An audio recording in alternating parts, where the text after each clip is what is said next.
Hai Tuan Muda Lovers, kali ini Mince mau melanjutkan ringkasan cerita sinetron Terpaksa Menikahi Tuan Muda episode 161. Namun seperti biasa, sebelum Mince mulai ceritanya, klik dulu tombol like, share, subscribe dan lonceng notifikasinya. Biar kalian Mince doain selalu banyak duit, tidak pernah medit, tidak pernah julid, tidak pernah kecipirik dan pastinya terhindar dari godaan jin iprit. Amin. Sudah kan? Baiklah kalau sudah. Mince mulai ceritanya.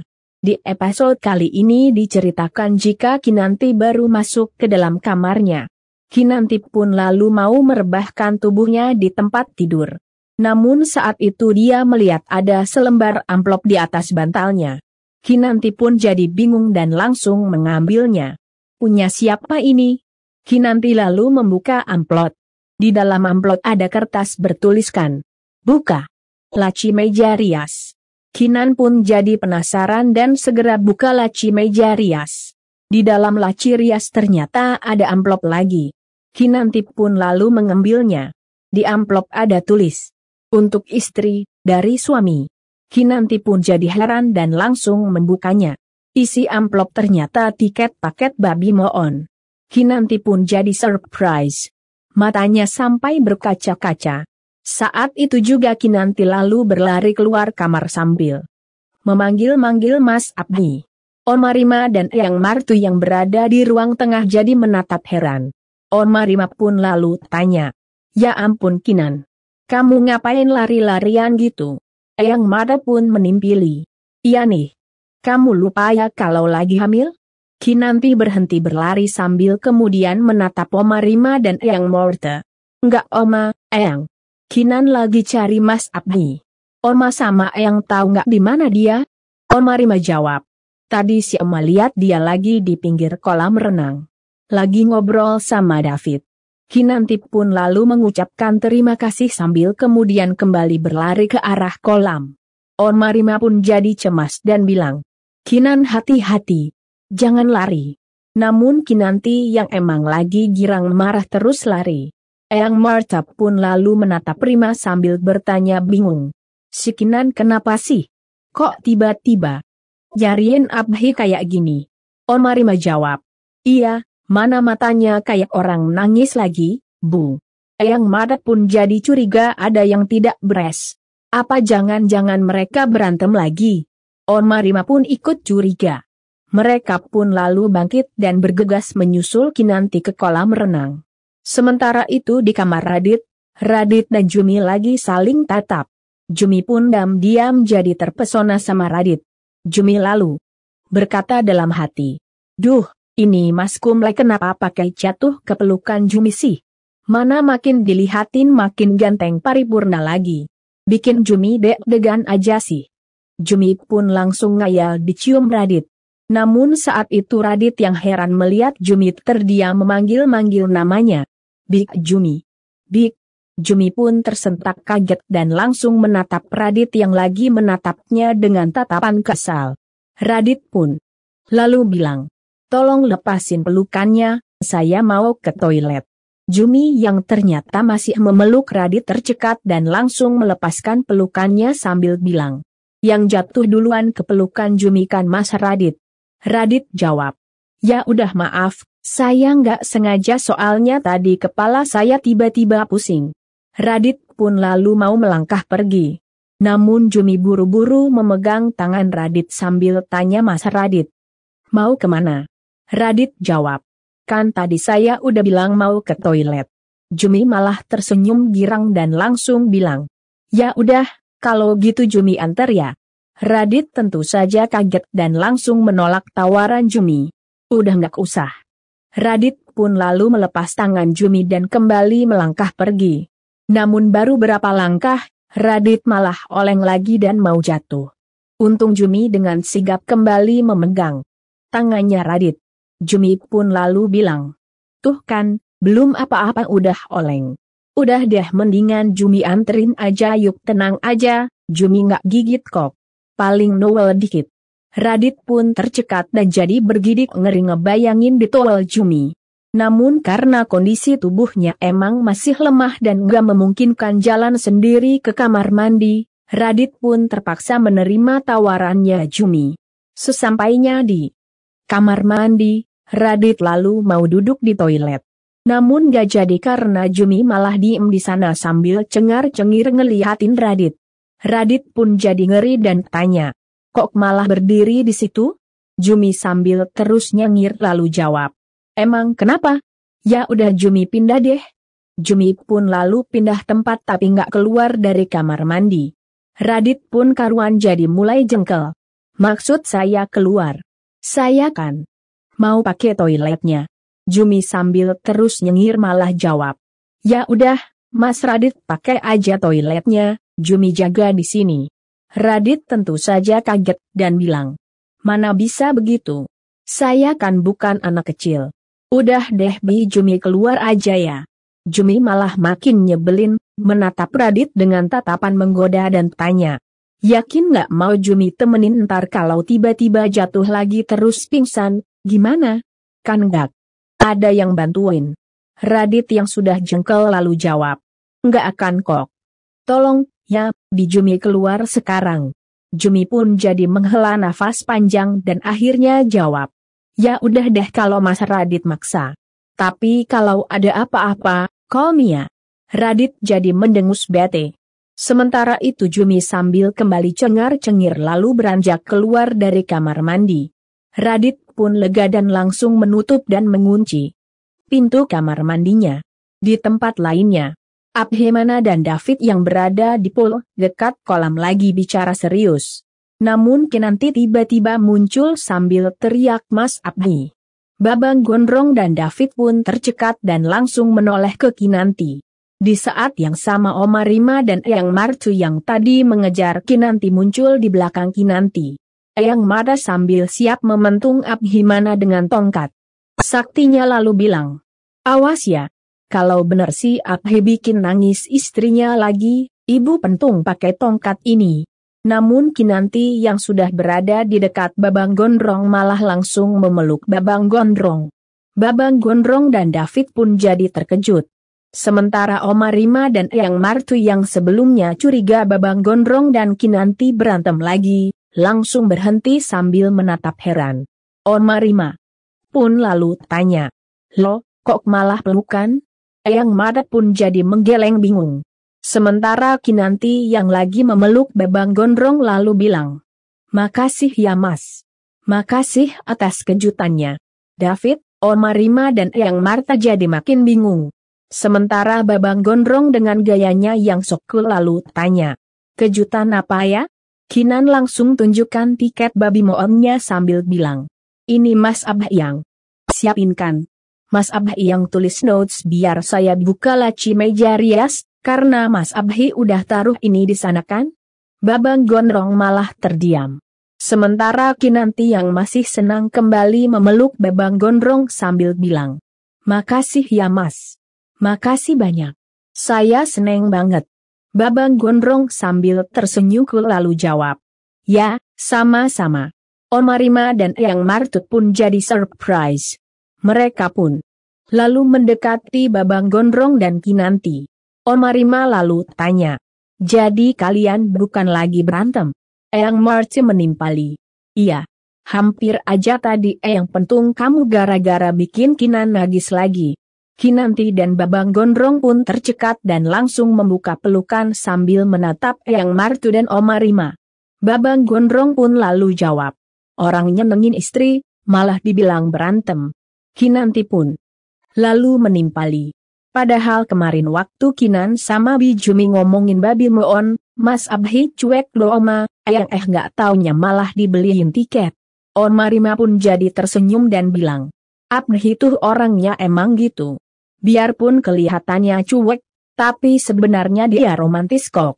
David sambil tersenyum lalu nyeletuk, "Iya Bu Kinan, biar tuan muda galak kayak macan loreng, tapi hatinya kayak lembut. Kayak kapas." Babang Gondrong pun jadi tercekat dan langsung melotot ke David.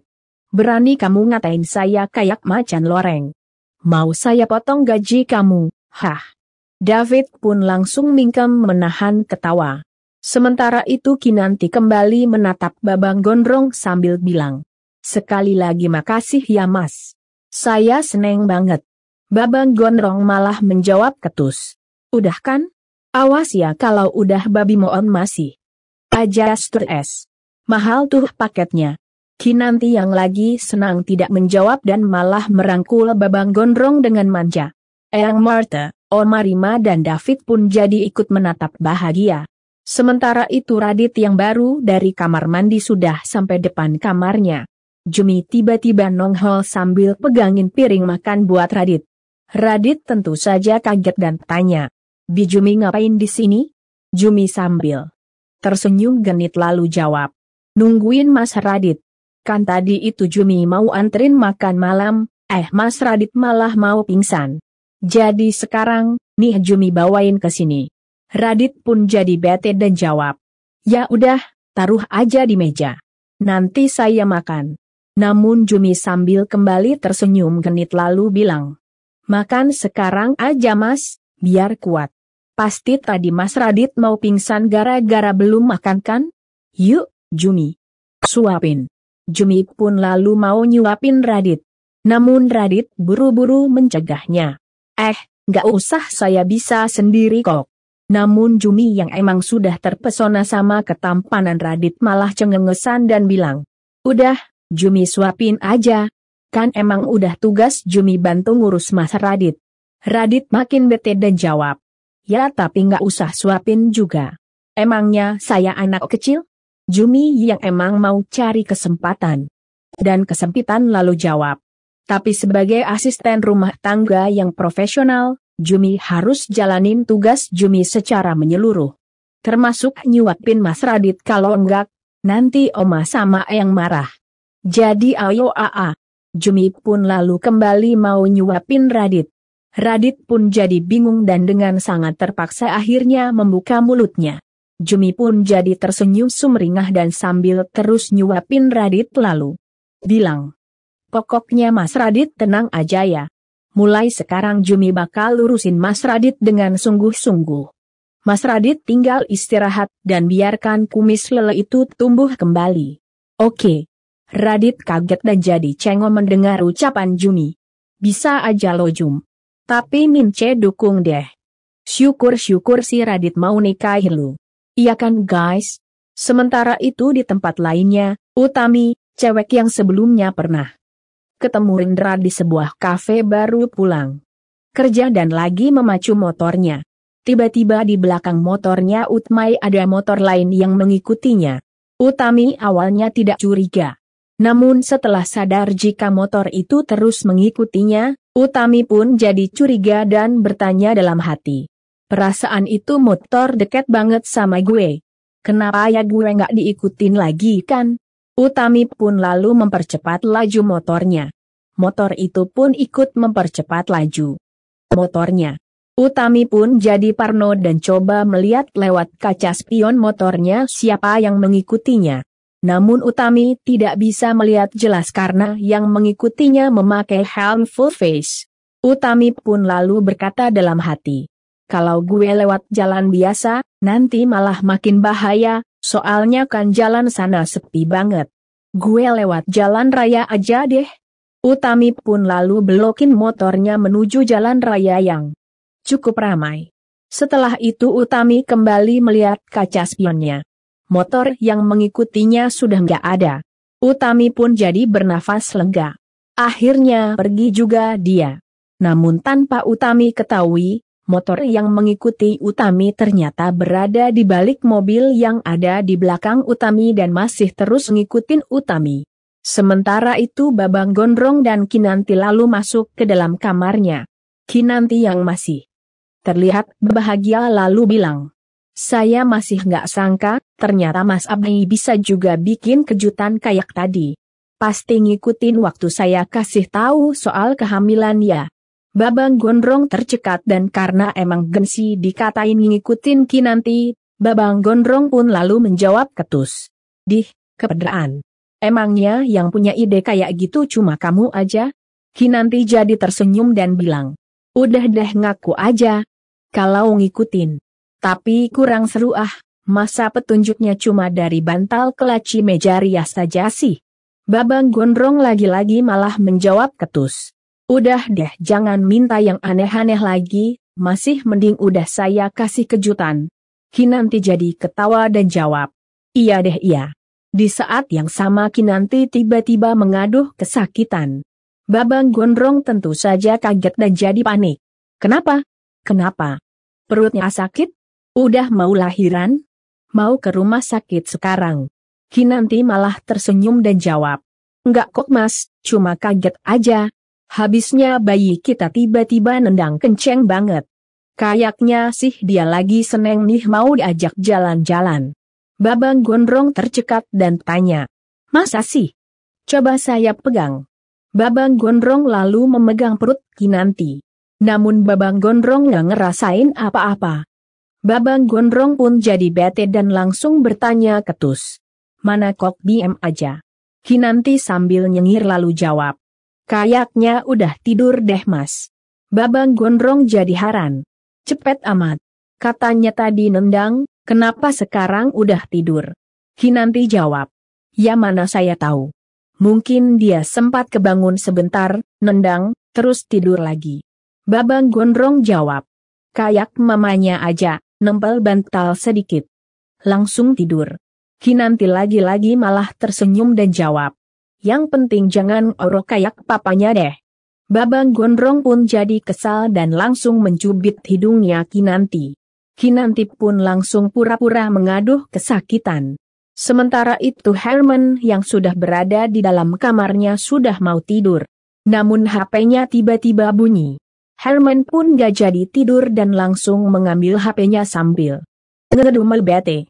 Ada apa lagi sih, udah malam masih aja ada yang nelepon. Herman pun lalu menerima panggilan yang ternyata dari salah satu karyawannya. Si karyawan pun lalu bilang, selamat malam Pak. Maaf saya mengganggu. Saya cuma mau kasih tahu kalau salah satu mesin di pabrik kita di luar kota kebakar Pak. Gara-gara overheater. Herman kaget dan langsung bangkit sambil tanya, apa? Ya udah, cepet. Kamu panggil pemadam sama teknisi. Nanti saya nyusul ke sana. Karyawan Herman pun jawab, baik Pak. Herman pun lalu mengakhiri panggilan sambil kemudian buru-buru mengambil pakaiannya. Duh, ada-ada aja sih. Perusahaan lagi paceklik, mesin pabrik malah bermasalah. Argo. Herman pun bergegas ganti baju dan langsung pamit ke Marissa yang ada di kamarnya. Marissa tentu saja kaget dan keberatan. Harus pergi keluar kota malam ini juga mas? Herman jawab, iya. Habisnya kalau aku nggak datang, nanti malah makin kacau semuanya. Udah ya aku pamit. Marissa tanya, pulangnya kapan? Herman jawab, nggak tahu. Mudah-mudahan masalahnya bisa cepat selesai biar besok bisa langsung pulang. Tolong jagain rumah ya. Marissa mengangguk. Ya udah, hati-hati ya mas. Herman pun lalu pergi. Marissa pun lalu menutup pintu rumah sambil kemudian menatap sekitar. Sendirian lagi deh. Marissa pun teringat saat melihat jejak kaki berdarah. Marissa pun jadi ketakutan. Duh, kenapa jadi kepikiran sama jejak kaki itu lagi sih? Tapi kenapa pas Mas Herman lihat udah nggak ada ya? Padahal jelas-jelas aku lihat ada jejak kaki di sana. Apa jangan-jangan ini perbuatan arwahnya Karen yang nggak tenang ja? Marissa pun jadi semakin ketakutan. Sementara itu Utami yang tadi diikuti sama pengendara motor lainnya akhirnya sampai rumah. Utami pun lalu masuk ke dalam rumahnya yang gelap. Saat itu terdengar suara dari arah pintu belakang.